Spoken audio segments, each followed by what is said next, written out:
most cores being played. I almost think that he still has to go for the Aghanim Scepter, in my opinion. I feel like the damage that you get from it is just too strong, and they don't really have the best way to deal with Ferrari right now, especially when he pops his BKB. He gets ruptured, he holds his ground. The rest of his team can just surround him, play the A team, and just wait. And IG are smoked up. They're going to get aggressive. They realize the type of advantage they have. They don't want to take a fight in the Roche Pit if they can help it, just because of the amount of AoE abilities that MVP have. And MVP erroneously believes that IG are going to walk into that Roche Pit, but IG are just completely content. Waiting things out, Zeus ultimate being popped, and they definitely know that IG are smoked up. Nice strike array actually landing on Ferrari. Maybe they can blow him up right away. The Ferrari, though, is countered. He's going to be able to get off the BKB, almost popping the ultimate. Now revs it up. Sunbeam completely trapped there. Nothing he can do about that one. Ferrari has to wait out. BKB with the rupture on top of him. The rest of IG surrounding him, making sure he's not going to go down, even as the flames. Like 26 minutes in, 9-5. IG are just still holding such a dominant position in this game. Every single time it feels like they're sustained. It's just too much for MVP Hot 6 to force the fight. And a double damage room picked up by Ferrari. They have the medallion for themselves. Quite easy for them to go for this Roshan. And I mean, they're just holding a line right now that MVP Hot 6 just can't cross. The fissure from Twan was way too much in that fight right now. He just even sold the Thunder God's Wrath. I didn't even notice that. As if there's an MVP for me, it's just got to be Twan. The amount of spells that he's stolen, the lifts that he's gotten to initiate the fights, he's just been a demon this game. Absolutely. Ferrari picks up the Aegis. Now both their Phantom Lancer and their SF are well ahead in net worth over the Bloodseeker and the Lina. Lina, who is going to be still going for that Aghanim Scepter, guess she just chose to go for the Open Club first, is getting close. Another 900 gold. Perhaps things can change with the Blood Rage combination and the Aghanim Scepter that is an insane amount of pure damage on one hero. Maybe enough to be able to catch out and blow up one hero before that Shallow Grave comes in from the Dazzler, which just seems to be the saving grace every single time. I think the problem right now for MVP Hot 6 is they don't have a reliable way to lead a fight. Like, you don't have anything that's going to break the BKB or catch him before he can get the BKB off. Maybe Jarek's getting a Blink Dagger is the best option that you have right now, because if MP uses him up in the air, Burning just pops his BKB, turns and fights. If you rupture him, then they hold the line, sit behind him with the Shallow Grave and the mech, and there's not much you can do about it. Careful for Rev. He's running into 3 heroes, has to bounce himself back. And IG once again playing very well around that rupture, always in a defensive position. The heals to make sure that Thirst doesn't stack too much. They don't see this charge coming, but I don't even know if he continues to go for this. He keeps on going, and oh, Jesus, already blowing up the Jakiro. The rest of MVP Hot 6, not much they can do. They don't want to be fighting into the Aegis, so all they're going to do is try and split push with MP at the top lane, but it's not going to make much of a difference as IG take their first Tier 2 tower away from MVP. And they're just playing such a careful, exacting game right now as MVP Hot 6. They're just not giving any room to breathe, and IG's just not taking any chances. They continue to 4-man around the map. They continue not to overextend. They play 4-man Dota over and over again.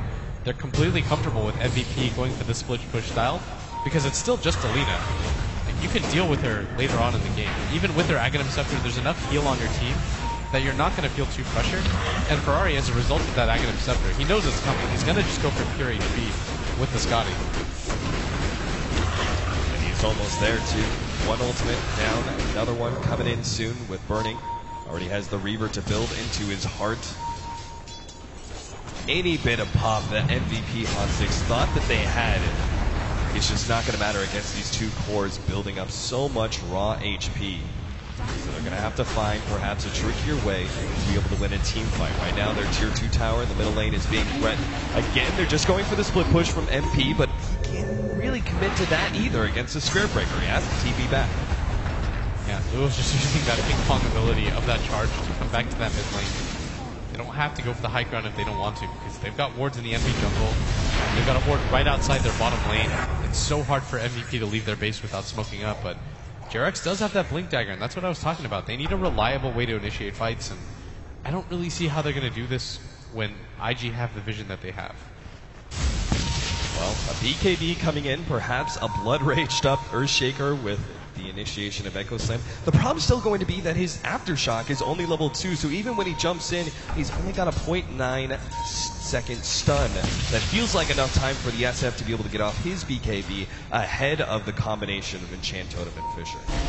Oh, for sure. Right now, that Earthshaker's a little bit too underleveled to do anything about it, but MVP, they don't really have a better choice than to just turtle and hope that IG overextends right now, but IG, they're just sticking together as 4, sticking together as 3. They don't really care because they can just send Burning off to farm wherever he wants on the map, and they can feel the net worth advantage that the Shadow Fiend has over Uh-oh, Forev, he's going to be caught here by the telekinesis. They will immediately chain stun him down.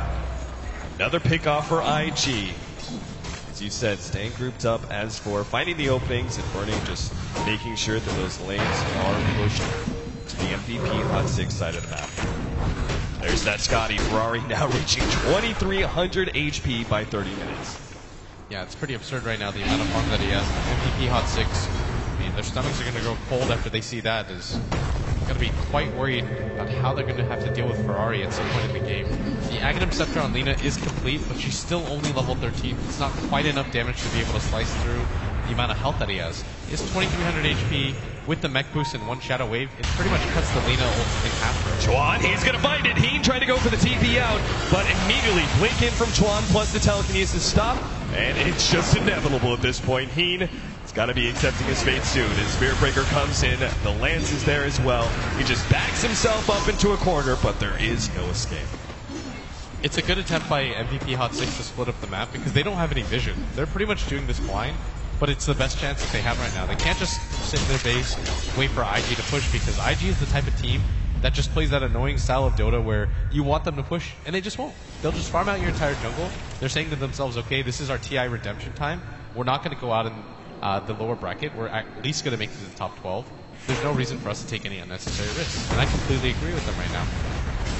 Yeah, at this point in time, what's the reasoning in trying to push uphill with only a 7,500 gold lead when you can build 10, 12, 15,000 net worth lead over the enemy before you finally push uphill, especially when you know you rather easily have the late game advantage with the Phantom Lancer.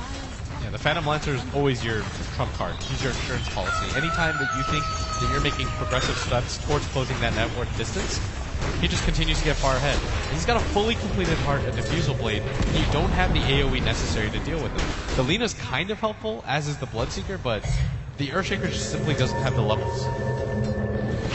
So what's next on Burning's agenda? Can he finish up the Boots of Travel to make sure that he can always join his team and split push at the same time?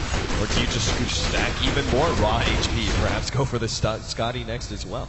I think going for the Manta is a decent idea. The Yasha is just cheap damage, but the Manta can help him go into the high ground and just send illusions up one by one, but MVP Hot 6 aren't quite out of this yet. Although the situation does seem dire, they do have the dire side advantage. They can go for the Roshan. Frev does have his BKB, but their timing window is so limited now as they're just continuously getting out-farmed around the map. IG can afford to split push because they have all the vision in the world. BKB on Forev MP. Looks like he's going to go for a BKB next. He's got the Ogre Club in hand.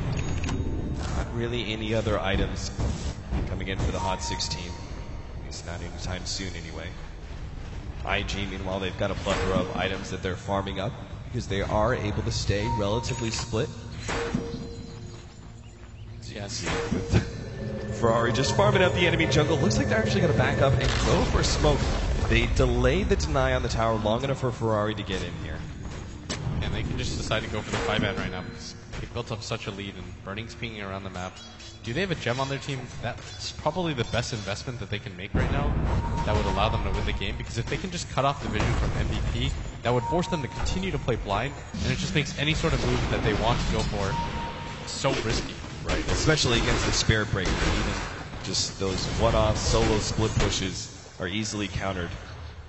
If you don't have any vision on the map, it makes it all the scarier. Speaking of the Spirit Breaker, he's got Glimmer Cape, Lads, and soon to be a BKB at this rate. All those BKBs, it's going to be incredibly troublesome for MVP Hot 6 to fight, because if you look at it, 2 of their 3 cores depend on that magic damage. Even Brev, to a certain extent, doesn't really have physical damage to back it up. A large portion of his damage comes from that puncture, comes from that blood right. And if you take away those 2 factors, then all IG have to do is wait it out. MP even trying to farm up the Ancients with the very little physical damage that he's rocking. I mean, you gotta do what you gotta do. He's almost got his B. Yeah, he's kind of close to his BKB. But charge coming in. Keen is the target, turns around through the ice path. Once again, does get it off, and there's the blood right on top of that one. They changed on him pretty well. Rep now starts going for that kill with the ultimate on top of that one. Spiritbreaker takes a lot of damage, but now he's slowing down by Scotty so much, and now he's going to be bumped by the Spiritbreaker ultimate as well. He goes down. What could have been a pickoff just proves to be too tough for MVP Hot 6 to get. And now Burning, he wants more. He's going to start charging uphill immediately to defuse the blade onto Sunbeam. He just gets ripped apart. MP, he's next online. Yule Scepter is only going to set up Ferrari for a perfect ultimate. It's Teen as well. Ultra kill godlike for Ferrari, as looks like IG are finally ready to take this to MVP Hot 6's base. Ferrari feels so comfortable going for that blink. Blinking uphill, doesn't even care. That ultimate wasn't even necessary against Alina. He just decided to go for the style points, and I completely agree right now because IG are feeling it. They realize the advantage that they built up. They don't even have the Aegis for this push, and it doesn't even matter. It's Ferrari demonstrating his dominance over this game with a full Scotty. The data list to follow as double racks are going to go the way of IG at just 36 minutes into the game. Pretty much a nigh unstoppable Victus Gaming, marching through MVP Hot 6's base one by one. 2 lane of rags. At this point in the game, usually 2 lanes of rags signify such a significant advantage that it's almost impossible to come back unless it's rather late into the game. At this point, we're still very much in the mid-game. It's 36 minutes in, this game hasn't gone on that long, and yet Ferrari is almost maxed out on items. Yeah, he could replace the mechanism, but it's still really impressive the amount of farm that he has right now. Almost nobody on MVP Hot 6 can contest him. Alina still is in level 16, and that might actually make a significant impact because that's half of his HP, but he still has the mech to work with, and MVP are smoked up. They think that IG are going to go for the Roshan, but IG don't even care. This has got to be a desperation. Smoke MVP Hot 6. If they're going to go out, they're going to go out on their terms. Not going to sit in their base and wait for IG to finish him off.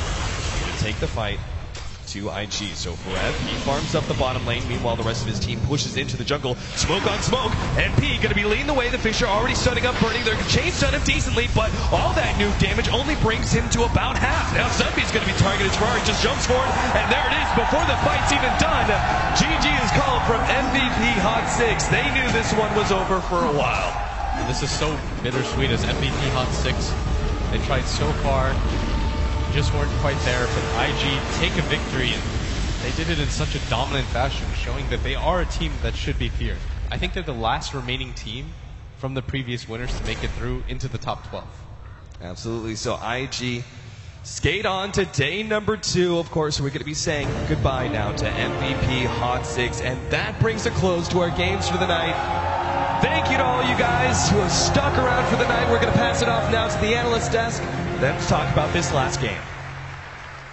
Thank you very much, Capitalist there. Well done to our commentary team throughout the day, all of the commentators that have taken part on day 1. We have our final victors of the day, and they are a former champion, the last one that's remaining after we lost Nubi and Navi earlier on. Of course, Alliance failing to qualify for this international as well. So only one team can go on and repeat as a team, and they remain in the championship. The star players walk off stage mildly confused, it seems, but at least they're very happy at ending their day. MVP Hot 6. Thank you for joining us at the International 2015. You're very welcome. It's been a great day. It has been a great day of great games, and some